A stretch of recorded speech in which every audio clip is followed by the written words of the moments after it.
chosen. Every crack in me is golden. I'm golden. They try to break what God had already spoken. I'm chosen. Oh, I'm chosen. Couldn't stop it if they wanted. I'm chosen. I'm chosen. Welcome back to Generational Curse Breaking Wednesday. I'm your host, Juel Claxton. And if you are tuning in, you already know we're here to dismantle the structures, the systems, and the hidden mechanics used to suppress, control, and ultimately exploit sovereign individuals across generations. Today, we are connecting the dots that most people don't even know exist. We are pulling back the veil on how psychological submission, high-tech weaponization, legal warfare, social engineering, and financial exploitation converge to strip targets of their health, their sanity, their rights, and ultimately their generational wealth. So, curse breakers, we made it through another week, and to be honest with you, I'm still looking around asking myself, what exactly is going on? How many events are we witnessing that are actually isolated incidents? How many are signs of broader systematic failures? How many warning signs are flashing red while society looks the other way? Well, tonight we will examine criminal justice, public accountability, missing persons, judicial misconduct, guardianship abuse, probate piracy, and the psychology of, you got it, obedience.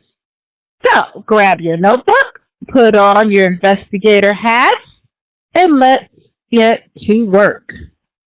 Let's open up with a story that is shaking the nation and troubling my heart. Yesterday, Karmelo Anthony was found guilty of murder by a Collin County jury and immediately sentenced to 35 years in prison.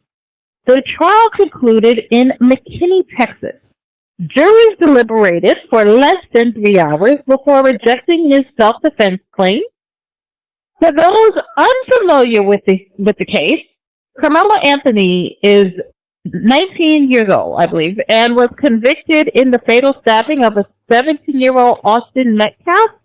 The incident occurred on April 2nd, 2025 at a high school track meet in Texas. There was a stadium in Frisco. According to the experts, in the report, the confrontation began over a seating arrangement inside a team tent.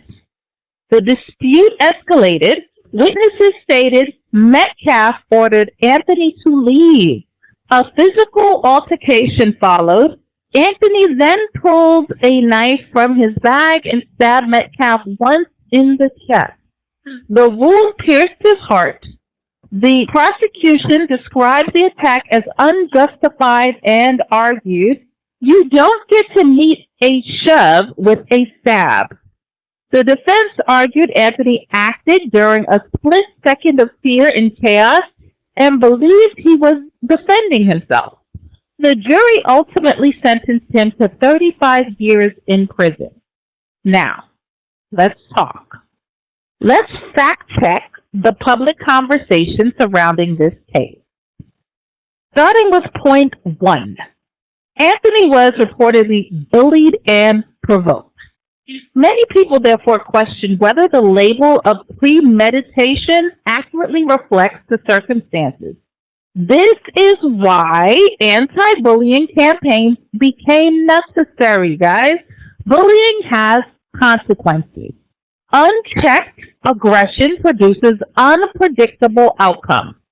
Parents, educators, and communities all share responsibility in teaching accountability before tragedy strikes. Point 2. Reports indicate Anthony allegedly warned individuals, touch me and see what happens. Witnesses stated physical contact follows. The larger question becomes, get this, why are people putting their hands on one other person in the first place? One of the first lessons, I believe, taught in kindergarten is simple. Keep your hands to yourself. Nobody knows how another individual will react once physical boundaries are crossed. Point three. When multiple individuals become involved in an altercation, self-defense inevitably becomes part of the conversation. Fight, flight, freeze. Human beings react differently under stress and perceived danger. Point four. A 35-year sentence was handed down to a young first-time offender? Supporters have highlighted stories from Anthony's childhood, including reports that he once saved 2 individuals from drowning when he was only 9 years old. Many observers are asking difficult questions about redemption, accountability, youth, and proportional punishment. The debate intensified because another cut entered on the Musician Day same week. Public commentators during to a South Carolina case Many commentators pointed to a South Carolina case involving an Asian convenience store owner who fatally shot 14-year-old Cyrus Carmack Belton after believing the teenager had shoplifted a bottle of water. The differing legal outcomes sparked significant public debate regarding consistency within the justice system. Point 6. As Americans compare outcomes, many continue asking questions regarding race, equal treatment, fairness, and public trust. Whether people agree or disagree with those concerns, they are conversations occurring throughout the country. Ignoring them will not make them disappear. And speaking of issues occurring within our own borders, 5 FBI analysts were reportedly dismissed in connection with a controversial 2023 intelligence memorandum concerning radical traditionalist Catholic ideology. The controversy stemmed from an investigation involving a Virginia man who identified online as a radical traditional Catholic clerical fascist. Authorities later discovered Molotov cocktails, smoke bombs, and firearm components in his possession. His arrest prompted an FBI memorandum that was later criticized and withdrawn. The incident raises broader questions regarding extremism, government investigations, public trust, and the balance between civil liberties and public safety. Many Americans believe law enforcement has only scratched the surface when it comes to exposing corruption, abuse of authority, and misuse of public resources. Transparency matters. Accountability matters. And furthermore, citizens deserve answers. Under Biden, the FBI abused its power for political reasons to try to surveil Catholics who attend traditional Latin Mass, labeling them as quote-unquote radical traditionalist Catholics.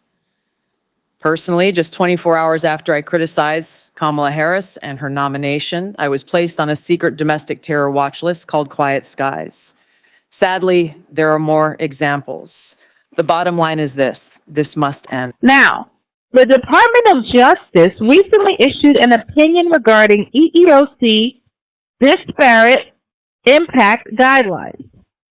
The DOJ argued that employers should not be pressured into race-based hiring or promotion decisions, simply to avoid legal liability.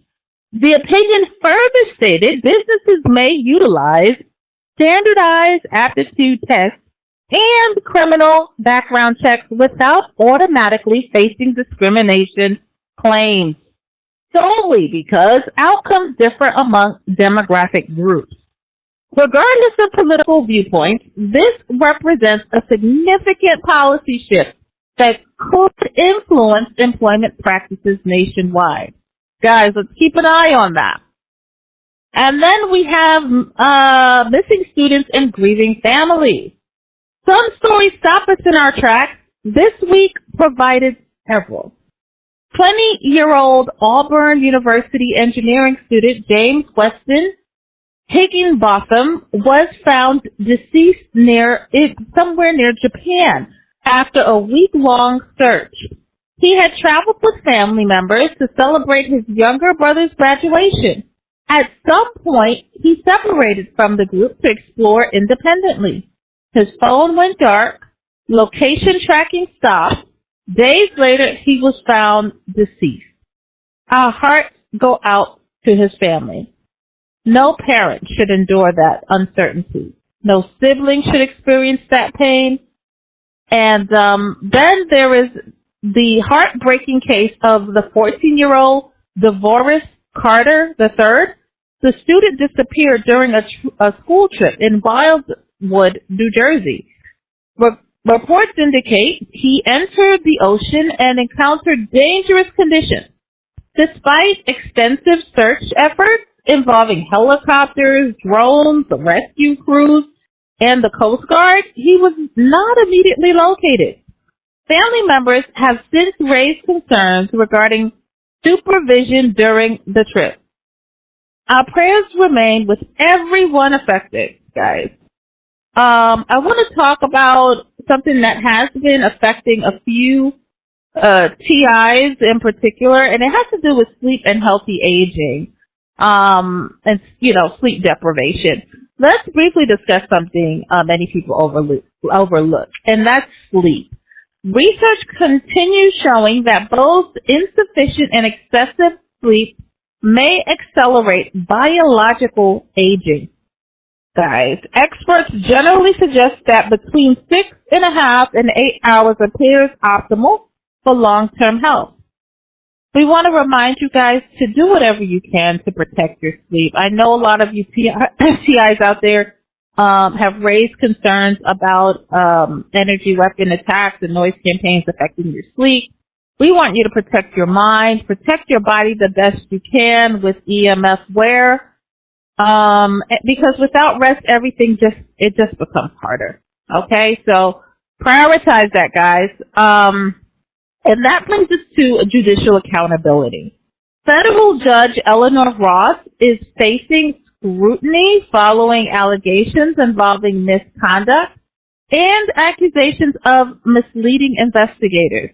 The controversy has sparked renewed conversation regarding judicial integrity, impartiality, and public confidence. Judges occupy positions of tremendous authority. With authority comes responsibility. That's just the way it goes.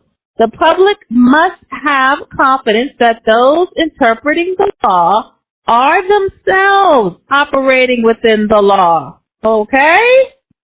And that brings us to